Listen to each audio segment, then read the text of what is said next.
Magandang oras mga kababayan, mga ka-Golden Boy. Atin na balikan ang reaksyon natin tungkol doon sa latest na pambubuli ng Chinese Coast Guard sa ating mga BRP ships.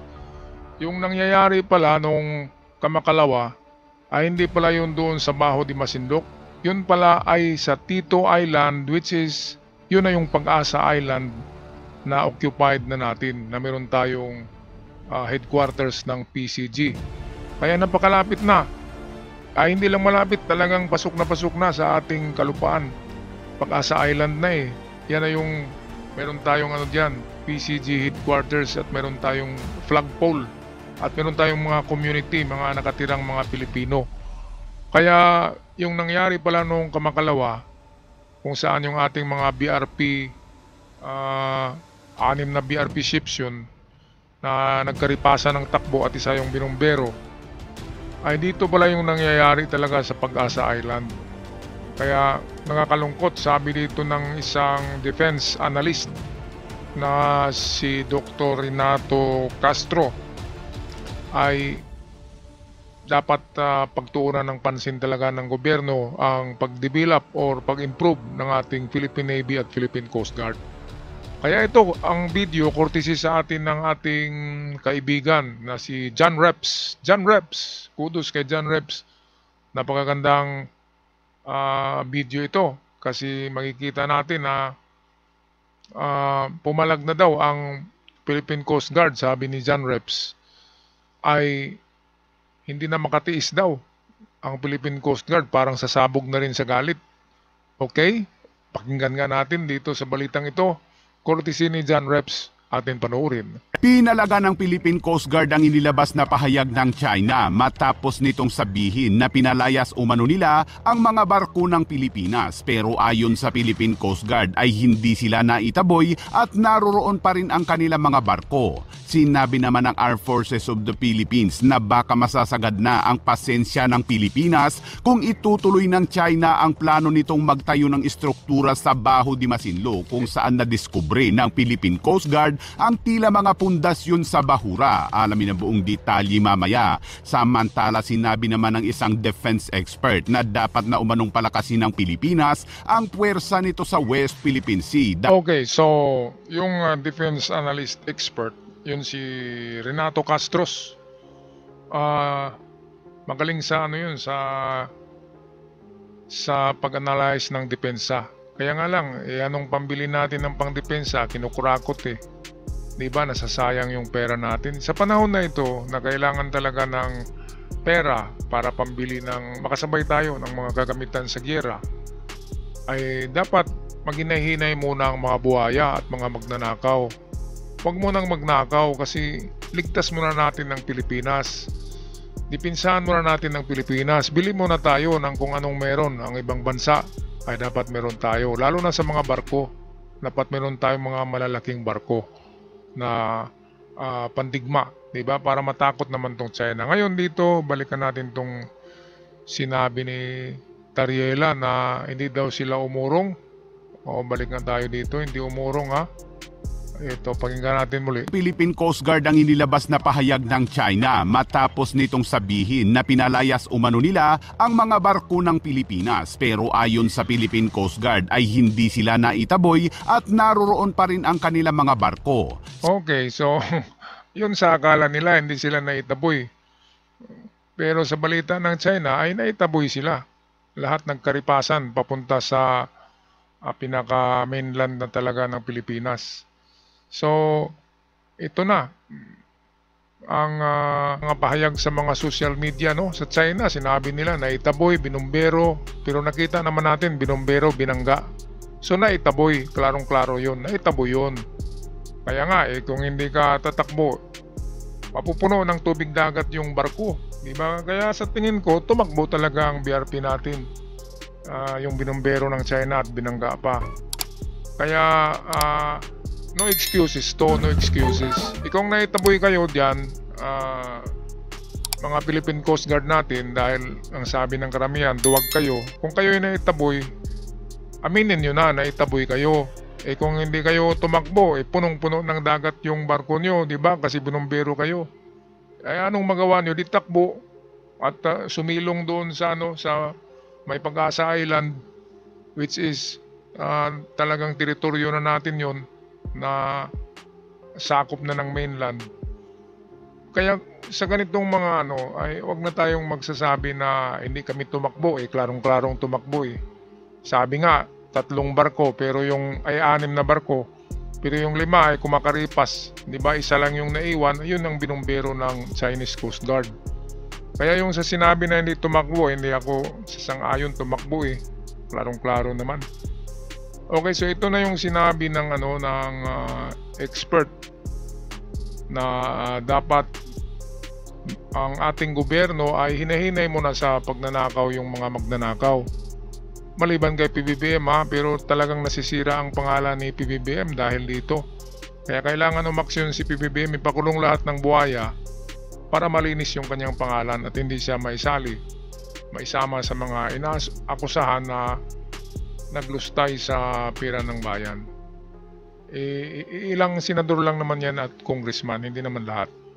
Okay, balik tayo sa balita courtesy ni John Reps. Vessels, naval vessels, helicopter at high-speed response boat na dumaan pa mismo sa pagitan ng mga bangkang pangisda ng mga Pilipino.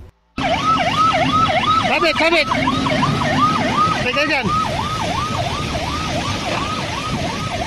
Walang may pumalo o bumato. Ang mga agresibong hakbang na ito ay upang hadlangan ang pagsisikap ng gobyerno ng Pilipinas na maghatid ng tulong sa mga mangingisdang Pilipino at igiit ang karapatan ng Pilipinas sa lugar.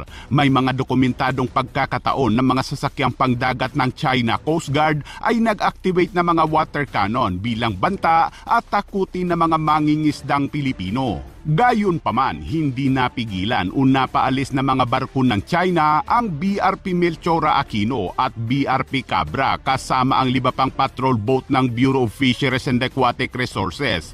At dahil sa pambihirang seamanship umano ng mga barko, ay ligtas ang mga crew at mga mangingisdang Pilipino sa paghahatid ng mga supply. Ayun, so itong 5 ay nandyan lang pala naka-standby sa malapit sa Tito Island. Pero hindi na kasi pumasok ang Chinese Coast Guard, kaya hindi na sila nabumbero.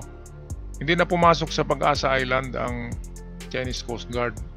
Yung isang BRP natin na malapit doon sa kiniklaim ng China na teritoryo sa Baho de Masinloc, yun yung binumbero.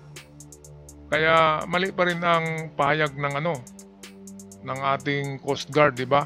Ni Tariela na hindi sila umatras. Paano hindi umatras? Naka-standby lang pala sa malayo eh. Yung isa na malapit-lapit doon sa teritoryo ng China, yun talaga yung binangga at binumbero. Yung dato, dato na BRP. Diba yung vlog natin, nung kahapon na vlog natin, kung saan yun yung insidente na bago sa West Philippine Sea, which is nasa Tito Island na pala, Pag-asa Island na yan. Yan yung headquarters natin, mayroong Filipino community diyan, nakatira na isla. Kaya ito ang medyo nakakaano ngayon kasi palapit ng mga barko ng China sa Pag-asa Island. At plano nga nila, ipagiba yung headquarters ng PCG sa Pag-asa Island. Plano ng China yan. Kaya kung yan na yung gigibain, ay naku, ano pang magawa natin, di ba? Kahit si PBBM, sabi niya, huwag tayong umatras kahit 1 pulgada. Pero atras ng atras ang ating mga Philippine Coast Guard. Huwag kayong umatras, umabante kayo, mga Philippine Coast Guard. Ngayon, sinabi nyo naman na hindi kayo tumakbo. Klarong-klaro naman na binangga kayo eh. Tsaka tumakbo. Pabalik sa Pilipinas, di ba? Kaya ipakita itong action speak louder than words. Ipakita niyo na talagang nagipagbanggaan kayo diyan, nagipagbumbiruhan kayo. Parang na kasi yan, parang tag-ubuar na yan. Tag-ubuar na. Palakasan na kung sino yung matatalo diyan sa West Philippine Sea ay umatras, di ba? Kaya tama yung sinabi ng defense expert na si Renato Castros na dapat pagtuunan ng pansin ng gobyerno ng mga magnanakaw, hinahinay muna sa pagnanakaw at yung pera dapat mapunta sa budget ng ating depensa. Okay, balik tayo sa video ni John Reps. sa pam- Canada Aspect of People's Republic of China. Informal intention to will be found attending. We do not possess any legal authority to patrol within the Philippines exclusive economic zone. You are directed to depart immediately and notify us of your inspection. Maya-maya pa ay isang helicopter ng PLA Navy ang nagpakita pero hindi naman ito tuluyang lumapit sa aircraft ng Philippine Coast Guard. Sa kabila nito, nagpatuloy ang Maritime Domain Awareness Flight ng Philippine Coast Guard at lumipad mismo sa ibabaw ng bahura. Walang nakitang barko ng China sa loob ng bahura pero nakita sa entrada o sa pasukan ng lagoon ang inilatag na floating barrier ng China upang walang makapasok na mga barko ng Pilipinas. Plano ng China ang tayuan ito ng nature reserve. Ito ang larawan ng buong bahura o lagoon at ganito naman kalawak ang itatayong istruktura ng China. Halos kalahati nitong bahura. Ngunit habang hindi pa naitatayo ng China ang istruktura ay nadiskubre ng Philippine Coast Guard mula sa himpapawid ang dalawang bagay na tila pundasyon o tila pagtatayuan ng mga poste. Hindi pa masiguro ng Philippine Coast Guard kung ano ang bagay na ito. Kaaralan pa umano ito ng Philippine Coast Guard at patuloy na babantayan ang kilos na mga barko ng China sa lugar. Alright, so balikan natin tong mga istruktura to Para nga siyang mga pile. 'Di ba? Panggamit diyan sa pundasyon. Yan yung ipapile, itutusok bago magbuhos ng pundasyon. So merong dalawang planong pundasyon na gagawin, mga kababayan, mga ka-Golden Boy. Kaya ito na, hindi pala natin nakita dapat kasi meron tayong satellite na nakatutok mismo diyan kung anong gagawin ng mga inchik. Meron na pala silang hinakot na mga pile Yan ay mga metal na ipapile sa lupa o sa seabed, itutusok para bubuhusan ng simento at magiging footing ng isang istruktura. Kaya ano kayang gagawin nila dito, no? Meron na palang sikreto lang pala na naghakot diyan ng ng mga poste na pang-pile ang mga inchik. Marami pala meron pang nagkatag sa hindi lang pala yan. Kaya itong sinasabing bahura, tingnan nga natin yung pabilog tong bahura na to, lagoon to Ito, ayan. Yung sinasabi na kalahati lang daw ang gawin na nature reserve, hindi ako maniwala diyan. Kasi pabilog siya, sa gitna ay lagoon, tapos napalibutan siya ng magandang pang tourist, di ba? Pang tourist destination kasi beach ang palibot white beach, white sand, tapos sa gitna ay lagoon ang gitna. So ibig sabihin walang diyan, malinaw ang tubig diyan at maraming isda diyan na natatrap. Kaya sa palagay ko buong bahura itong lagoon, yan ay tatambakan yan para magiging malaking isla na. At kapag isla na yan ng China ay malapit na talaga sila sa Palawan. At pwede na nilang maklaim ang Palawan kasi 200 nautical miles ang batas ng UNCLOS So galing dyan sa nature reserve, dahil China na yan na isla, ay magbilang na naman sila ng 200 nautical miles papunta ng Pilipinas. So pati na Palawan at yung sinabi ko Zambales, Palawan ay maangkin na ng China.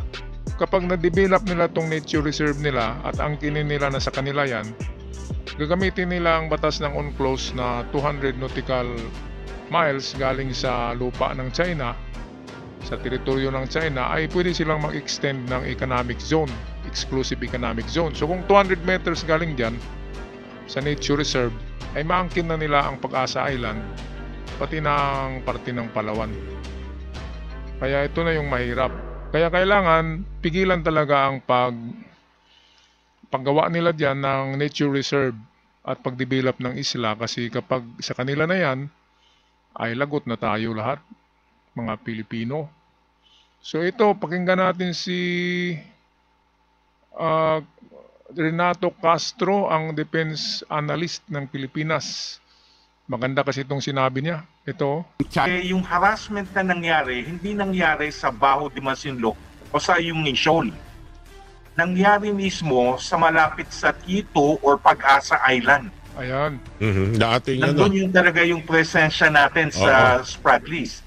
So, ito yung napansin ko na first time, although nangyayari niya malapit sa Sandy Cay, pero talagang matindi yung ginawa ng China ngayon na nangharas sila at nangbangga sila ng BIFAR vessel malapit mismo sa Pag-asa. Okay. So kumbaga nag-open ng panibagong kumbaga tunggalian ang mga Chino no ng harassment mula hindi lang sa Ayungin Shoal no sa Baho de Masinloc at ngayon malapit na sa Pag-asa. At nakakabahala yan kasi nandun talaga yung presensya natin. Tatapos lang yung ginawa nating air base, airstrip yan sa Pag-asa. So hindi malalayo sa pag-isip ko, baka paligidan din nila. Of course, pinapaligidan nila yung Pag-asa, pero mag-conduct sila ng pagpapalibot sa Pag-asa at of course harassment na ipitin tayo mismo kung nasaan yung pinakamalaki nating presensya sa Spratlys. Pero itong pag-iikot nila, o pag-control ng movement sa paligid ng Pag-asa Island, hindi kaya isang paraan na rin yan para masikil at makontrol yung Pag-asa Island? May nakikita ba kayong ganun, Professor De Castro? Posible. Ayan talaga nilang target. Talagang, kumbaga, pag sinakop nila talaga yung Pag-asa Island, talagang pinaalis tayo. Kumbaga kasi yung Pag-asa Island, ayan ang pinakamalaki na kumbaga land feature sa loob ng Spratlys. Walang kakayanang militar o lakas militar doon sa behind doon sa diplomatic protest. Kumbaga sinasabi nga ng mga Chino, piece of paper lang yan, papel lang yan. Kaya ko yan tinanong... It will take some time talaga i-build up natin talaga yung sandatahang lakas natin, no? Yung resort, long term yan. Sabi nga ni Presidente, walang silver bullet. Kasi talagang, kumbaga naghanda na yung China sa pananakop nila sa South China Sea, West Philippine Sea at Taiwan, habang tayo nakafocus sa internal security. And ang masama dyan, masakit ang loob ko ka-Orly, napakalaking resources natin, kayamanan natin na dapat na invest sa ating defense, no, sa pagpapatayo ng Navy natin, pagpapalakas sa ministry, napupunta sa korupsyon. So dapat rin talaga we have to put our house into order, no? Dapat talaga yung resources na talagang kailangan ng sandatahan lakas natin, lalo na ng Navy, ng Air Force, and even yung Army, napupunta lang sa kurakot ng mga ibang politiko. Ayan, so totoo yan mga kababayan. Kayang-kaya natin pagandahin o i-improve o i-develop ang ating armed forces, lalo na ang Navy at Coast Guard, pati na Philippine Army. Kaya nga lang ay magkano lang ba ang gastos ng gagawa ng artificial island? Meron namang mga maliliit dyan na mga bahura, and then dagdagan na lang ng tambak. Di ba? Magkano lang namang gastusin dyan? Hindi naman siguro aabot ng 1 bilyon. Kasi meron ng mababaw na isla ang gawin ay dagdagan na lang ng tambak ang nakurakot ng mga diskaya ay nasa 15 billion ano na lang yun, di ba, yung mga properties ng mga diskaya ay kunin na lang ng gobyerno at gawing pera at i-develop diyan sa sa mga gagawa din tayo ng artificial island sa unahan sa front ng Pag-asa para hindi mapasok ang Pag-asa. Yun yung ginawa ng Vietnam Gumawa sila ng maraming artificial island para hindi sila mapasok. Kaya ang gobyerno dapat na-action ngayon. Katulad ng mga diskaya na ang dami-daming pera na nakuha sa Kabanang Bayan. Kunin yun at ilagay diyan sa budget ng defense. At saka yung mga nagkurakot na congressman at senador, kunin yung mga pera. At saka yung mga kontraktor na nagkurakot din na sobra ang charges sa kanilang ginawa. O yung iba, ghost project lang talaga, ay kunin yung mga pagmamayari. Hindi lang freeze, talagang kunin, ibenta para magiging pera at igastos lahat dyan sa West Philippine Sea. So yun yung maganda dyan na gawin ng gobyerno. Baka naman, baka ma-embargo yung mga assets ng mga kurakot na kontraktor, senador at kongreso, baka naman ibulsa na naman. Di ba? Kailangan talaga gagastusan ang West Philippine Sea. Kung pwede lang ay bakuran, di ba? Gawa ng malaking bakod na pangdagat para hindi na makapasok yung mga insik. O kaya lagyan ng mga sea mine, di ba? Pag dumaan sila din sa sabog para hindi na sila papasok. Katulad ng ginawa ng Taiwan. ang Taiwan, ang karagatan ng Taiwan ay punong-puno ng sea mines. Sea mines, yung kapag natamaan ng barko, nabundol ng barko yung mga sea mine ay sasabog. Kaya hindi pumapasok ang China sa karagatan ng Taiwan kasi natakot sila. Mga kababayan, anong masasabi niyo dito sa sinasabing sa May Pag-asa Island na pala ang aktibidad ngayon ng pambubuli ng China? Pumasok na sila Pag-asa Island na. Yung Baho de Masinloc, malayo pa yun nasa unahan pa yun. Scarborough Shoal, malayo pa yun. Pero pumasok na pala sila dito sa Pag-asa Island, yung maraming mga tinatawag Tito Islands. Yung maliliit na mga isla dyan sa Pag-asa ay nandiyan na pala sila, ang mga inchik. Ibig sabihin ay wala na tayong presensya pala doon sa Baho de Masinloc kasi dito na tayo nagkukumpulan sa Pag-asa Island ang mga barko Mga kababayan, parang umatras pala tayo Ito yung hindi nakita ng Philippine Coast Guard na wala na tayong ganong presensya sa Baho de Masinloc. Ngayon nga lang natin nakita itong mga struktura dito. Sana ba yun? Ito, may mga struktura dito na yung pang ito, ayan Ngayon nga lang natin nakita yan Ngayon lang napansin yan ng ating Philippine Coast Guard. Ang tagal-tagal na yan. Kaya pala, matagal na palang nagplano ang China na gagawa ng struktura diyan sa lagoon ng isla sa Baho de Masinloc. Okay, anong masasabi nyo dito mga kababayan? Paki-comment na lang sa ating comment section tungkol sa palapit na ito'y invasion to Hindi, wala lang sumabog. Kasi umatras na pala yung mga barko natin sa Baho de Masinloc, wala ng presensya. Kaya pala malaya silang nakapagdala diyan ng mga gamit. Yung mga nakikita natin kanina na panggawa ng struktura. Paki-comment na lang sa inyong comment section mga kababayan. Ako'y magpapaalam na at sa mga bago pa lamang sa channel, huwag kalimutan mag-subscribe. Maraming salamat.